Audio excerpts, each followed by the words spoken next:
11-12 তারিখ যার যা কাজ করার ডিউটি ছিল করেনি, তা আমি কোনো মন্তব্য করব না।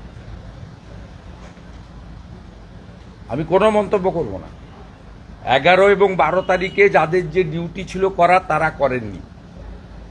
কে করেছে, কেন করেছে, কিভাবে করেছে মানুষ জানে।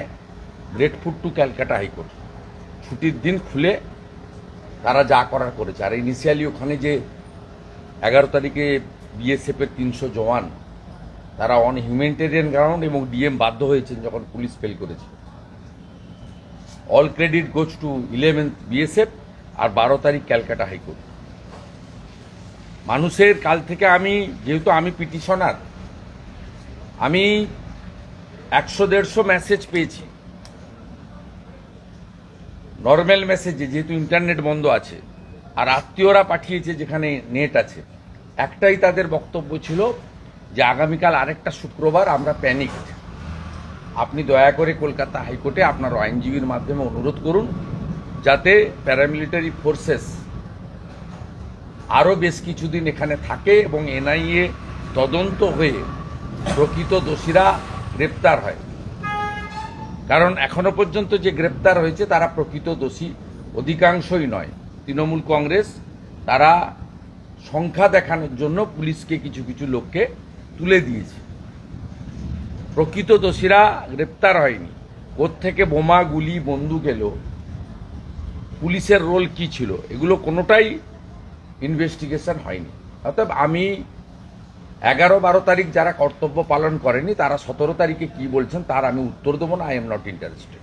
একটা বিষয়, মানে হঠাৎ করে রাজ্যপালের এই বোধোদয় আজকে সকালবেলা থেকে তিনি বলছেন, আমি মন্তব্য করব না। উনি কেন্দ্রের প্রতিনিধি, আমি ভারতীয় জনতা পার্টির একজন কর্মী এবং এমএলএ।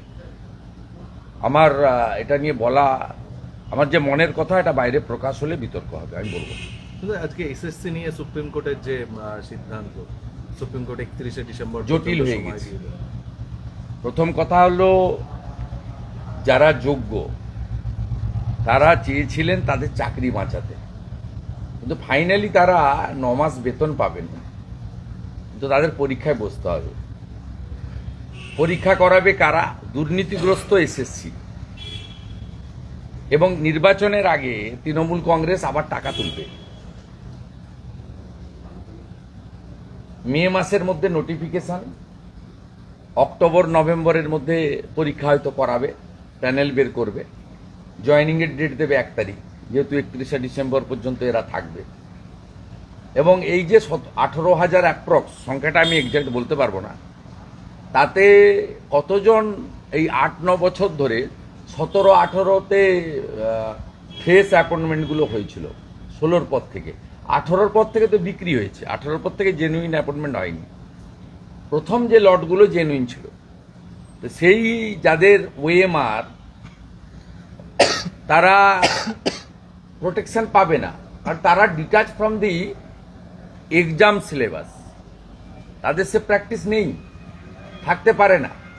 তারা চেষ্টা করবেন, তারা মেধাযুক্ত, 3-4 মাস 2-3 মাস হাতে পাবেন পড়াশোনা করার জন্য। কিন্তু আমার মনে হয় না যারা চাকরি না পেয়ে আবার চাকরি দেওয়ার পরীক্ষার জন্য প্রিপারেশন নিচ্ছেন, তাদের সঙ্গে এদের অনেকে এঁটে উঠতে পারবেন না। আর তৃণমূল কংগ্রেস আবার টাকা তুলবে, সে সুযোগ উচ্চতর আদালত করে দিলেন। আগে চাকরি বিক্রি করেছে, এবারে প্রশ্ন বিক্রি করবে। আমি দায়িত্ব নিয়ে বলছি, এই পরীক্ষার যেহেতু ওএমআর আর টেম্পার করতে পারবে না, শুধু একাডেমিকটাই থাকবে এবং প্রশ্নটা বিক্রি হবে টাকার বিনিময়ে। ভাইপো দোকান খুলবে, সুজয় কৃষ্ণ ভদ্র, কুন্তল, শান্তনুর মতো আবার এজেন্ট নামবে, পার্থ চ্যাটার্জির মাসদ্রোণীর ঘরের মতো কারো একটা অন্য কারো নামে ঘর খুলবে, প্রশ্ন বিক্রি হবে। এবং মিনিমাম 500-700 কোটি টাকা ফেব্রুয়ারি, মার্চ, এপ্রিলে যে বিধানসভার ভোট, তার আগে তৃণমূল কংগ্রেস তুলবে। এবং যোগ্যদের একটা বড় অংশ বাতিল হবে। মেধাযুক্ত যারা আশা করছেন চাকরি পাবেন, তারাও পাবেন না। তারা তো প্রশ্ন জানতে পারবেন না, তারা প্রশ্ন কিনতেও পারবেন না।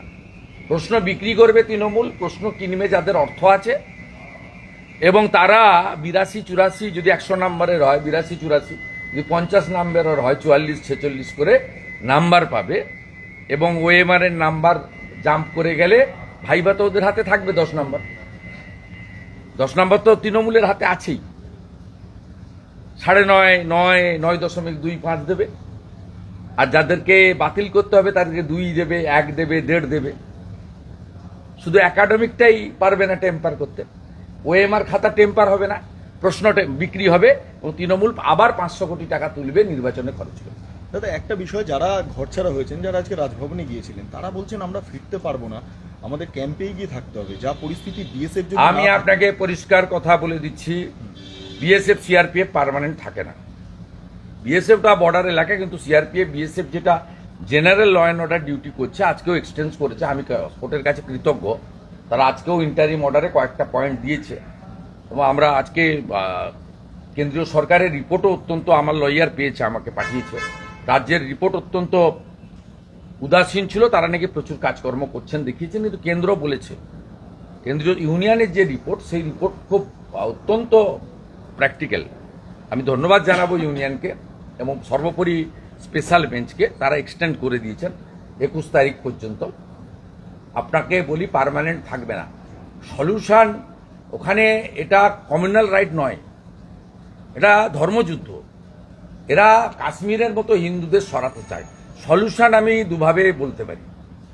একটা হচ্ছে এনআইএ কে দিয়ে ওখানে একদম রুটটাকে নষ্ট করে দেওয়া। ধরুন কালকে আমি টুইট করেছি, ইনজাম আজকে অ্যারেস্ট হয়েছে। এর আগে তো বলছিল বাংলাদেশ, তুরস্ক, কত গল্প। ইনজামাম তিনি হচ্ছেন ধুলিয়ান মিউনিসিপ্যালিটির তৃণমূলের চেয়ারম্যান, বাধ্য হয়েছে অ্যারেস্ট করতে, এক্সপোজ করে দিয়েছি ডকুমেন্টারি এভিডেন্স দিয়ে। স্বাভাবিকভাবে আমার বক্তব্য হচ্ছে এনআইএ ইনভেস্টিগেশন চার্জশিট দেওয়া পর্যন্ত প্যারামিলিটারি ওখানে রাখা উচিত, 1 নম্বর। সেকেন্ড থিং হচ্ছে, বাংলাদেশ থেকে যে 50 কিলোমিটার বর্ডার এলাকা এবং যেখানে হিন্দু জনসংখ্যা অত্যন্ত কম, 20%-এর নিচে, তাদেরকে কাশ্মীরের পাকিস্তান সীমান্তবর্তী এলাকার মতো বৈধ লাইসেন্সযুক্ত আগ্নেয়াস্ত্র দেওয়া উচিত। আত্মরক্ষার অধিকার প্রত্যেকের আছে। হিন্দুদের কাশ্মীরের তো বর্ডারের বহু গ্রামে এই ব্যবস্থা আছে, স্পেশাল অ্যাক্টের আওতায় আছে তো। কাশ্মীরে যা আছে সেম মডেল যদি মুর্শিদাবাদ এলাকায় আপনারা না করতে পারেন, তাহলে 10-15% হিন্দু যেখানে আছে, হিন্দু থাকবে না। এটা তো বিরাট বললেন আপনি। এটাই বাস্তব, আপনি ওখানে খোঁজ নেবেন, এটাই হচ্ছে বাস্তব। লাইসেন্সযুক্ত আত্মরক্ষার জন্য এদেরকে ব্যবস্থা করা উচিত। কাশ্মীরের পাকিস্তান সীমান্তবর্তী গ্রামে যে ব্যবস্থা আছে, সেই একই ব্যবস্থা বাংলাদেশ সীমান্তবর্তী, ক্লোজ বাংলাদেশ সীমান্তবর্তী, এবং যেখানে হিন্দুদের সংখ্যা অত্যন্ত কম, 10-15-20%, এটা করা উচিত। এবং এনআইএ যতক্ষণ না এই রিলিজিয়াস রাইটকে, কনস্পিরেটর, ফান্ডার এবং আর্মস ওয়েপেন্স এসছে, একে একেবারে উপড়ে ফেলতে পারে, ততক্ষণ পর্যন্ত ওখানে প্যারামিলিটারি ফোর্স রেখে এনআইএ ইনভেস্টিগেশন কমপ্লিট করা উচিত আপ টু চার্জশিট। আর ইলেকশন কি সম্ভব? শেষ প্রশ্ন, ইলেকশন কি ওখানে সম্ভব? কোথায়? যা পরিস্থিতি, গোটা পশ্চিমবঙ্গেই রাষ্ট্রপতি শাসন ছাড়া ইলেকশন ইসিআই করতে পারবে না। যেখানে 50%-এর নিচে হিন্দু আছে, বহু জায়গায় ভোট দিতে দেয়নি 21 এবং 24-এ, এবারে আরো মাস স্কেলে দেবে না।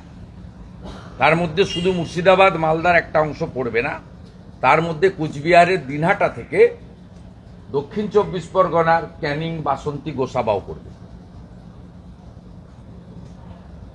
মানে এরকম ধর্মযুদ্ধ, মানে এটা কি ধর্ম? এটা বাস্তব, আপনি গিয়ে ঘুরে আসবেন, আপনারা গিয়ে ঘুরে আসবেন। এখন তো প্যারামিলিটারি ফোর্স আছে, আপনারা যেতে পারছেন, ঘুরতে পারছেন, ঘুরে দেখে আসবেন। নন্দীগ্রামে যেভাবে পুলিশের গাড়ি চালকের এই খুন, দুর্ঘটনা নয়, খুন। মমতা ব্যানার্জির শান্তির ছেলেরা করেছে।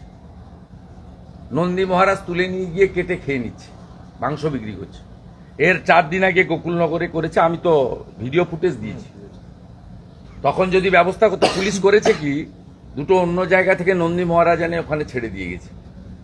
পুলিশের উচিত, ওই গাড়ির নম্বর তো পেয়েছে, আমরা তো সিসিটিভি ফুটেজ দিচ্ছি, তো প্রাইভেট সিসিটিভি ফুটেজ দোকানে লাগানো ছিল, করেনি। আমি গতকাল ওখানে বক্তব্য রেখেছি।